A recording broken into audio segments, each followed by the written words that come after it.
Now look at Part 1. Part 1. Hear a conversation between a travel agent and a customer. The customer wants to book a coach ticket. First, you have some time to look at questions 1 to 7.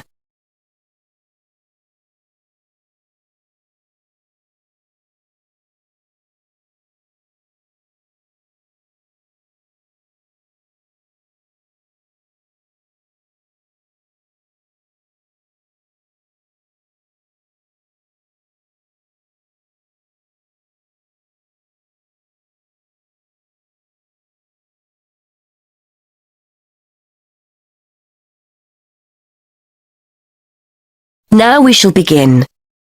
You should answer the questions as you listen, because you will not hear the recording a second time. Now listen carefully and answer questions 1 to 7. Good morning. I'd like to book a coach to London.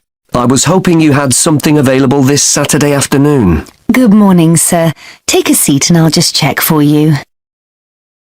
Yes, we still have several free seats for Saturday.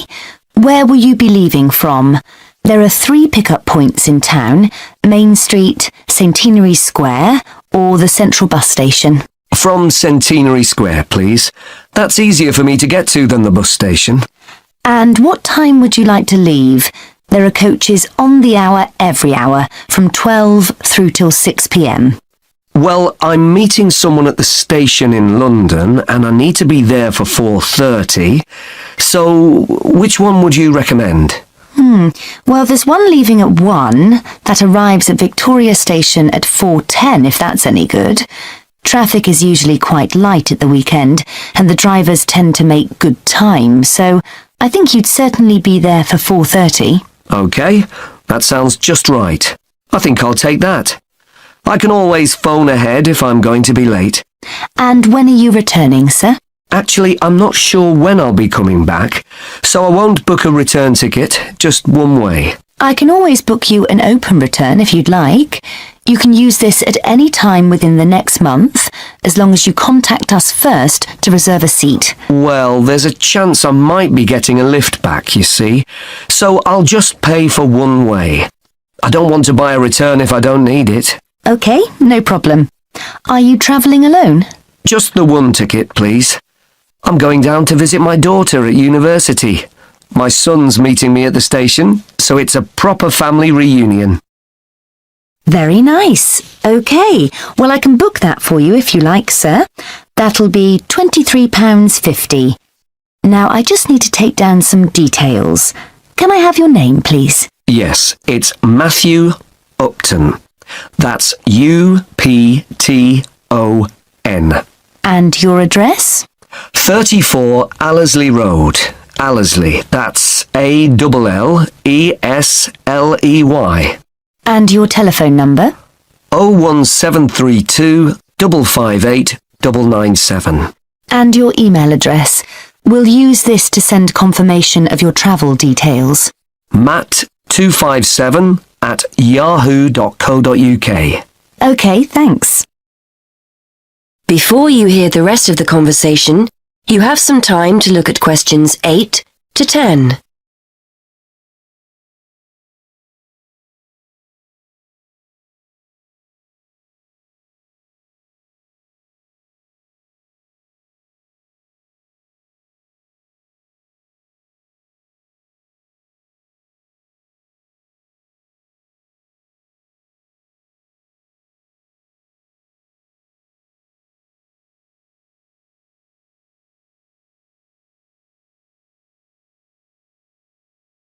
Now listen and answer questions 8 to 10.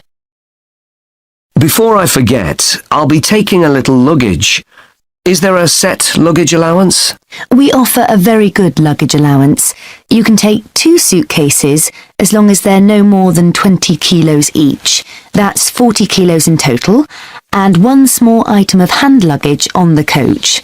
Most people find that more than adequate. Any additional items carry an extra charge of £10 for each bag. I certainly won't be taking that much, so I should be okay. I was worried I might be taking too much. Would you like travel insurance included with your ticket? It's an additional £2. No, I don't think so. No problem. It's not compulsory.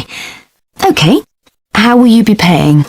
Actually, I've been having trouble with my debit card today, and I've left my checkbook at home, so I'd better pay in cash. You'll give me a receipt, won't you? Certainly, and we'll send confirmation to your email address as well. So that's £23.50, sir. If you just wait a minute, I'll print you off a receipt. That is the end of part 1. You now have half a minute to check your answers.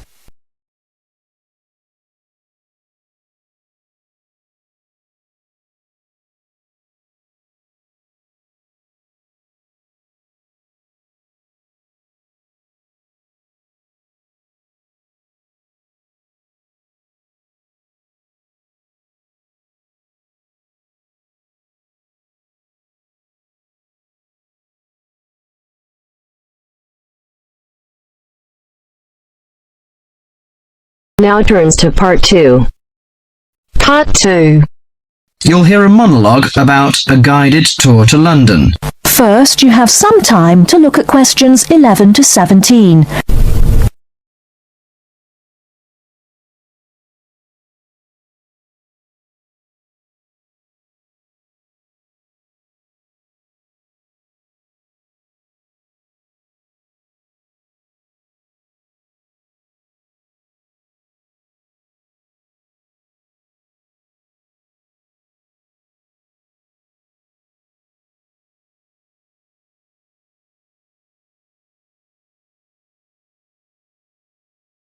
Now, listen carefully and answer questions 11 to 17.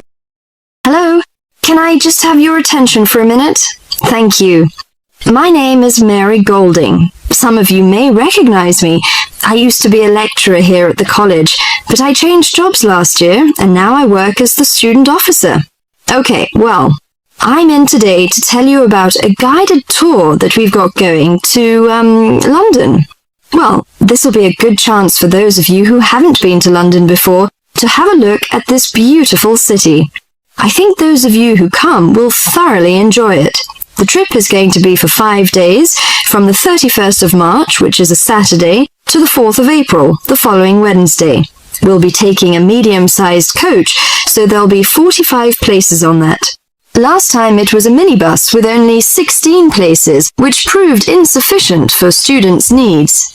According to the London Development Agency, London has over 200 museums, 500 cinema screens, 108 music halls, and 5 symphony orchestras. Needless to say, we can't see it all in one day.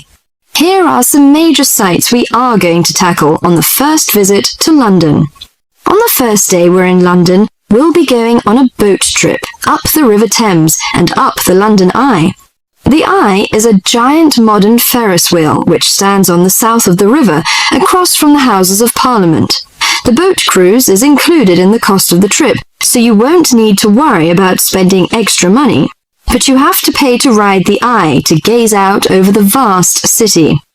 After that, we'll visit the Houses of Parliament. The Houses of Parliament, also known as Westminster Palace, was designed in the Gothic style.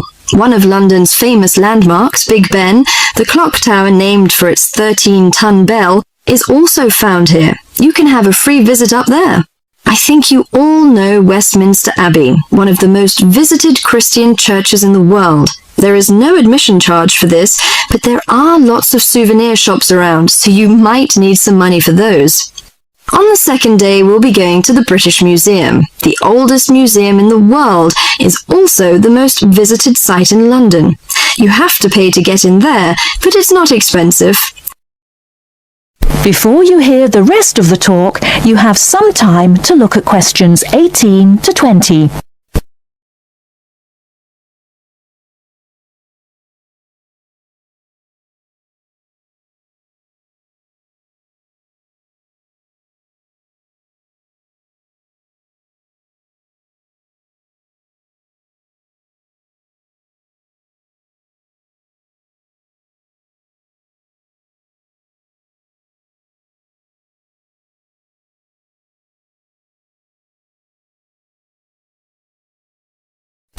Now listen and answer questions 18 to 20.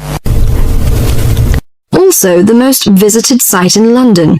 You have to pay to get in there, but it's not expensive.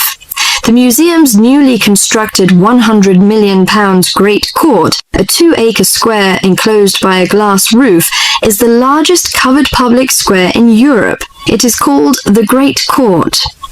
On the third day, you'll be free to do whatever you like. Personally, I recommend the Natural History Museum. It has over 68 million specimens. Fun exhibits include the Blue Whale exhibit, Rainforest Gallery, Earthquake Experience, and dinosaur displays.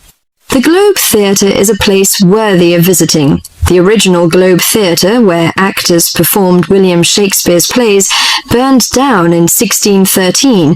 The newly reconstructed Globe, however, copies original drawings of the 16th century's building's details and uses many of the same techniques and materials. Theatregoers can see performances of Shakespeare's plays, such as Romeo and Juliet and Much Ado About Nothing. If you'd like, can you sign up on this form on the student notice board by Friday? It'll be first come, first served. That is the end of part 2. You now have half a minute to check your answers.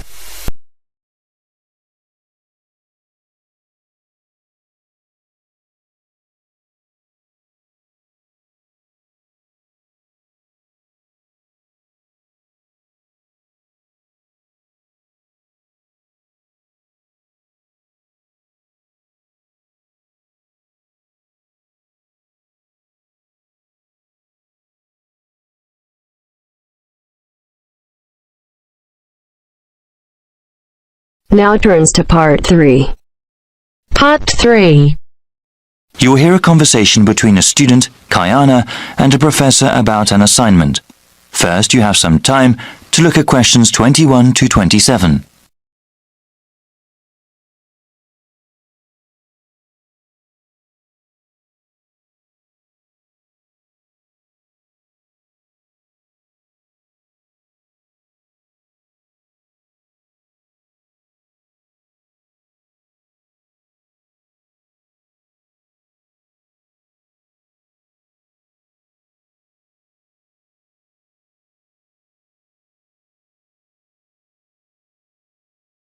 Now listen carefully and answer questions 21 to 27. Hi, Dr. Reed. Are you busy right now? Do you mind if I come in for a second? Hey, Kiana. No, I don't mind at all. Thanks. I just wanted to say that I'm enjoying your urban studies course and that I'm having some trouble with the first assignment. Okay, no problem. What do you want to ask? This is my first time writing a paper of this length. All right. What sort of trouble are you running into? Well, writing more than 10 pages is actually turning out to be quite a task. I've been rereading some of the material, and I'm just not sure how to approach the assignment. Yes, it takes some time to get used to academic writing assignments. More time than I expected, really. I also want to do a really good job on the assignment. I don't want to put a half-hearted effort into it. I'm glad to hear that. I'll say that these assignments get easier to manage as time goes on. That's a small relief. I mean, it gets easier to plan the assignment and to organize one's time, but it still takes hard work and a sincere effort to produce a good piece of academic writing. My role is to guide you to the readings I think are the most relevant, and to give you tips on managing your time. Okay, could we talk about the readings then? Sure, we can go over them. I guess I want to ask about the Coal House text first. It seems like a pretty interesting book. But sometimes a bit over the top, no? I would recommend reading just the first part of the book. It's the most relevant to the assignment that I gave you. The rest of the text goes on about a topic we will cover later in the semester. All right, I'll just read the intro then. As for the Peely article, oh, did you read that one? Yes, I accessed it online and then printed it out. Okay. I would recommend you review that again. Also, remember what I said about the Liebskid article? I think you told the class to focus on the research methods, right? Yes. She approaches the problem in an innovative way. Let's see. For the Gary article, I think you should... Let me see. I think it would be best for you to read just the conclusion. Just the conclusion. I see. Yes, I would ask you to read the whole thing, but this way would be more efficient. Speaking of which, You should not bother reading the Wolfson article. Yeah, it didn't seem particularly relevant to the topic. Let's see. Any other reading you wanted to talk about? Let me see. Yes, the Cudler article. What do you think of that one? Ah, yes. How could I forget? That one is pretty central to the topic. I really think you must go over it again. Before you hear the rest of the conversation, you have some time to look at questions 28 to 30.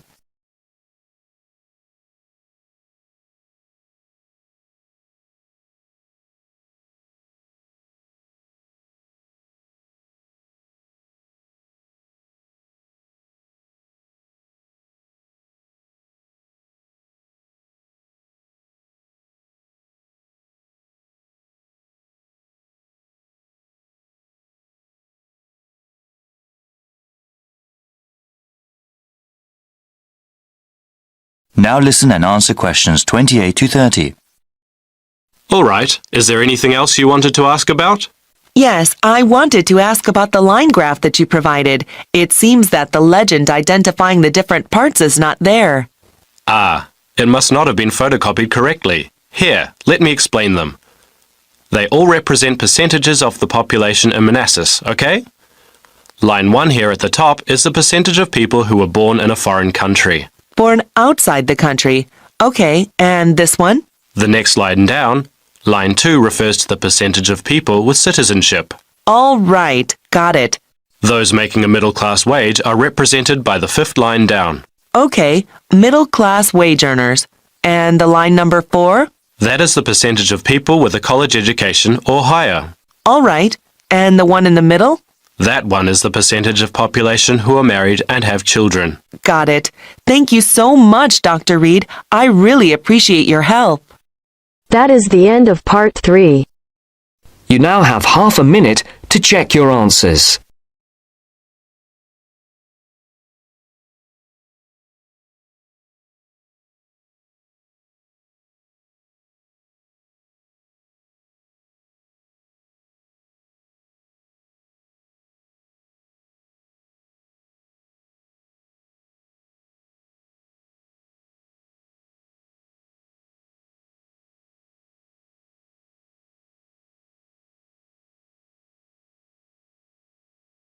Now turns to part 4.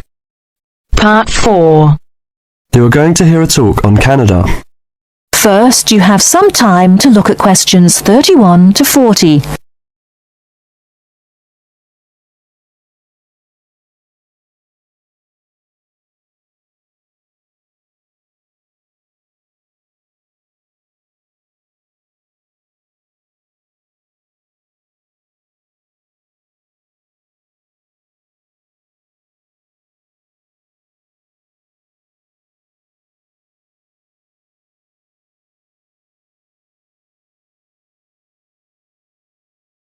Now listen carefully and answer questions 31 to 40.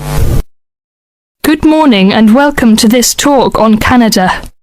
Many people think of Canada as a land of ice and snow. They think of it as a young country with few inhabitants, a country of English-speaking white people. While some of this is true, it is also an inaccurate description of the country we call Canada. Canada lies in the northern half of the continent of North America.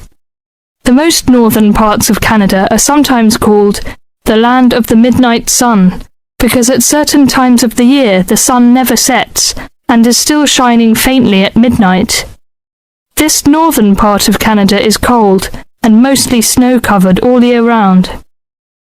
Most of the people who live in this northern part of Canada are called Inuit or Dene. They were once called Eskimos. They are the original people of this land and are part of what are called the First Nation. As we move to the more southern parts of Canada, the land changes and so does the people. Moving from east to west in southern Canada, we travel from the Atlantic provinces of Nova Scotia, Newfoundland, New Brunswick, and Prince Edward Island.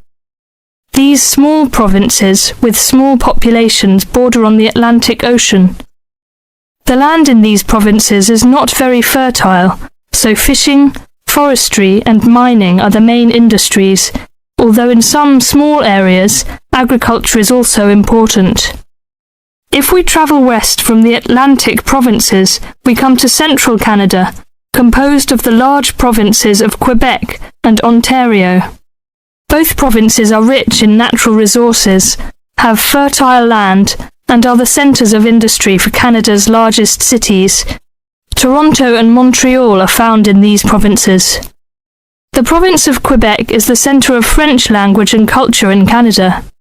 In fact, Montreal is the second largest French-speaking city in the world after Paris. Finally, in the far west of Canada, we come to the province of British Columbia. This province is separated from the prairies by the Rocky Mountains and is bounded on the west by the Pacific Ocean. British Columbia is often called simply the West Coast. British Columbia is an attractive place for tourists because of its mild climate, spectacular mountains, seacoast, and beautiful forests. Agriculture, forestry, shipping, and fishing are major industries in British Columbia. The people of this land of Canada are as varied as its landscape. The original settlers, those we call the people of the First Nations, came from Asia by crossing the Bering Strait from Siberia to Alaska.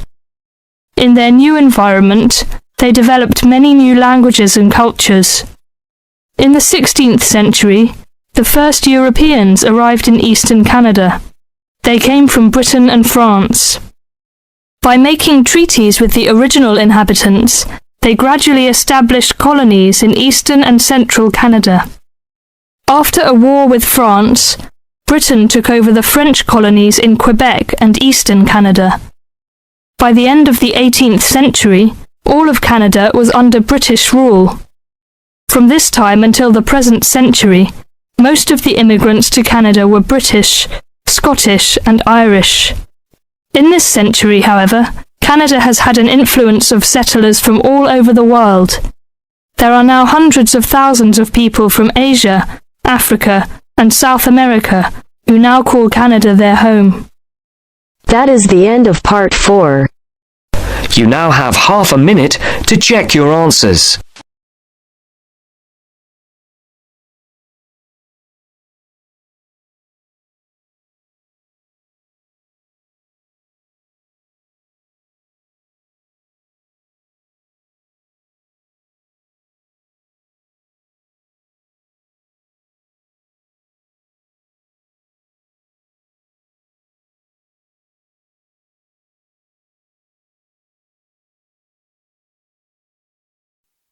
Give